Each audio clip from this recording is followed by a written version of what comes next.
So, welcome back to another Bipolar Ice Caps video. Today I'm doing something new. So, I've gotten into several arguments recently with transgender activists about transitioning children and transgenders in sports. And I'm tired of making the same arguments over and over. So, instead of getting into arguments with these people, I'm just going to send them a link to this video and a timestamp so I don't have to make the point. So I don't have to say the same thing over and over. I can send them this where I make the point and they can listen to me and respond if they want to. So, the first point I hear, we're going to start with transitioning children. The first point that I hear about transitioning children is that if you transition children young, they live happier, healthier lives because they get to live as themselves. Number one, here's the first thing I'm going to say about the thing about children. Don't listen. Children are children. This is the only context where children get to make a permanent, life-changing decision that will definitely impact their sex life, impact their ability to reproduce, impact their health down the road, have all kinds of major impacts that we haven't even gotten a chance to study yet because this hormone therapy is relatively new and has only been introduced into children in like the past decade. So there's not enough. There isn't a study. There's not even a non-peer-reviewed study that examines the effects of hormone therapy on children 25 years down the road, 30 years, 40 years down the road, when some health impacts will be raising their ugly heads, like cancer, heart conditions, kidney and liver problems, and decreased sexual performance and sexual satisfaction. So, children should not be allowed to make permanent sexual decisions. As a society, we have come to the conclusion that that is not allowed, that is not good, that is not moral. Except for in this context, which makes no sense because we should be consistent. Consistency is important. Consistency is what makes arguments make sense. 2. Transitioning a child is the only way to help them recover mentally, or not recover, cope with their mental issues. Cope with their mental issues and like their suicidal thoughts, their suicidal tendencies, and keep them healthy and keep them alive, keep them happy. But that is just not true. Transitioning actually has no impact on the mental health, on the suicide rate of transgender people. 41% is the transgender suicide rate, and the transgender suicide rate remains the same pre-transition and post-transition. So no, not at all. You can't do it. It's not good for you. It doesn't have any positive impact at all on the child. All it does is give them secondary sex characteristics of the opposite sex or the sex that they feel they are. So that's the only impact, and it's not really positive or negative. It's like just neutral. The next point you hear about is like there's not really any risk because the hormones, they're safe, they've been tested, they're well studied, and they're not. The hormones are not safe. They have been linked to numerous health problems farther down the road in other scenarios.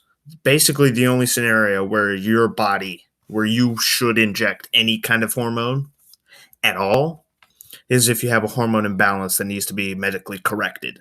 Other than that, it's detrimental to your physical health and mental health to inject hormones that your body doesn't produce.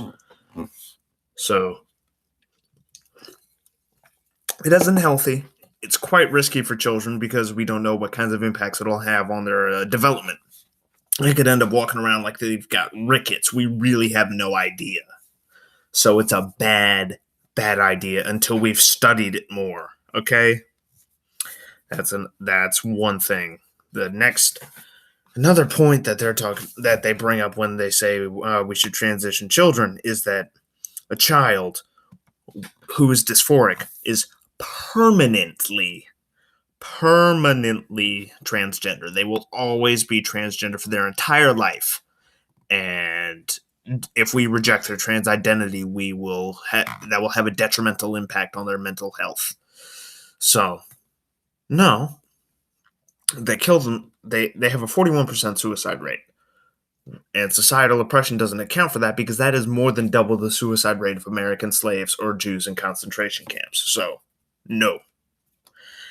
It is a mental health issue, and a physical change will not help their mental health. And putting that aside, they want 88% of somewhere between 75 and 90% of children grow out of dysphoria. They will be they and the most common impact and end results for a child with dysphoria when they're an adult. The most common thing is that they're a bisexual or homosexual adult, cis adult. The second most common outcome is they're a cis heterosexual or asexual adult, and the least common, weirdly, is that they are a transgender adult. So, not at all. They are not permanently transgender, and like I said, the suicide rate has nothing to do with societal oppression. So those are 2 points debunked. I debunk them in the same time. Sorry, that was a little confusing. Let's see. Oh, and there are 2 studies, and the studies that support this is a dissertation by Davida Singh written in 2012, and a paper written in Amsterdam by Dutch doctors. The most common critiques of these studies is that the participants were gender nonconforming and they didn't meet the modern standard for GD, which is not true because the GD was redefined in 2000, and both of these studies happened post 2000. So it's not like 1980s people who were assumed to be trans were getting diagnosed with GD, and they're just like, oh, I'm a tom girl, I like baseball. Or tomboy, I like baseball, or I'm a boy who likes rom-coms. No, that's not what it is. It's the current definition of GD that these people meet. The second critique is that the second part of the reason that critique is invalid is because the transgender population is 0.6% of the U.S. population. So the sample size is already rather small. So, you can't say it's a small sample size when 1,027 is roughly a tenth of the population. And that's how many people were examined. The other main critique is that the doctors are all bigots who are doing this study. And I personally will throw that out because they're doctors doing what the doctors are told to do and what the doctors believe is in the best medical interest of their patient. It's just so ridiculous to me. I mean, and it's just a bad idea. This is basically child abuse. You are subjecting your child to a permanent life-altering decision. They can never go back on this. If they ever feel like, if they ever grow out of their dysphoria and like, hey, I accept that I'm a boy, for example. You have a boy who says that he's a girl and then you transition him and he's like, no, I'm a boy. You actually increase the possibility of them committing suicide. So, and it's a delusional disorder, and you will always know that you aren't really a girl. So it doesn't help physical transition doesn't help your mind cope. So, this is a bad plan. And I think the parents who transition children should be prosecuted for child abuse. That concludes the transgender children section of this video, and now on to transgender people in sports. The first argument people make about transgender people in sports is that we need to affirm transgender people in their transgender identity. We need to say, yes, you are indeed a female if you're a biological male, or a male if you're a biological female, and we need to let them do everything with men or with women, whichever group they identify with.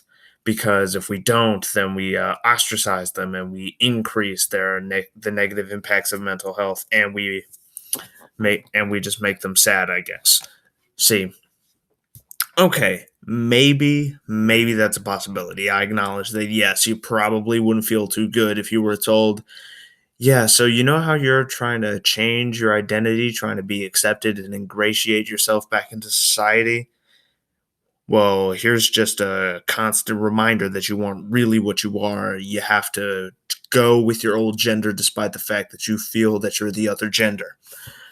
Anyway, but the problem is we can't apply that logic in sports because the physiological differences between men and women render a competition between men and women impossible beyond a certain age. I'm going in literally any sport, a man will be better than a woman. Well, not any sport, but like if it's a physical activity, a man is going to run faster, swim faster, jump higher, lift more weights. They're going to be a better soccer, football, basketball, hockey, tennis player. Women and men are probably pretty equal in golf and bowling. I don't know. The difference isn't too big in like other sports like curling and ice skating and stuff like that. But any sport that involves strength is going to favor men. It's just a fact. It's biology. Sorry, you can't undo it. You can't put transgender men or transgender women into a division with regular women, right? Because they would just beat the crap out of any biological woman in a sport of strength. Okay? And before you argue, oh, that's transphobic, it's not. These transgender women produce up to 50, or not 50, 10, it's not 50, it's 15. Sorry, I misspoke. 15 times more testosterone than on the high end. At max, it's 15 times more natural testosterone in biological men as compared to biological women. And an injection of estrogen into your ass every 2 weeks doesn't reduce your body's production of testosterone. That's not how hormone therapy works. That has never been how it works.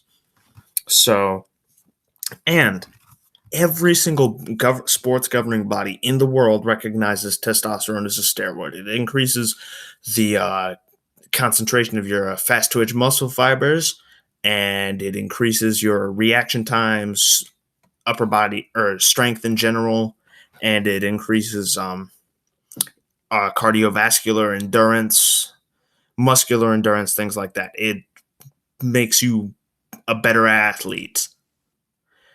Better athlete. They get to. It wouldn't be fair. It's not a fair competition. I remember I was at a grappling tournament in 2012. I wrestled a kid. I can't remember his name. I think it might have been Brian. I don't remember. But he was a decent wrestler. He wasn't as good as me. I beat him in the final round of the tournament. I won a gold medal in this youth MMA tournament.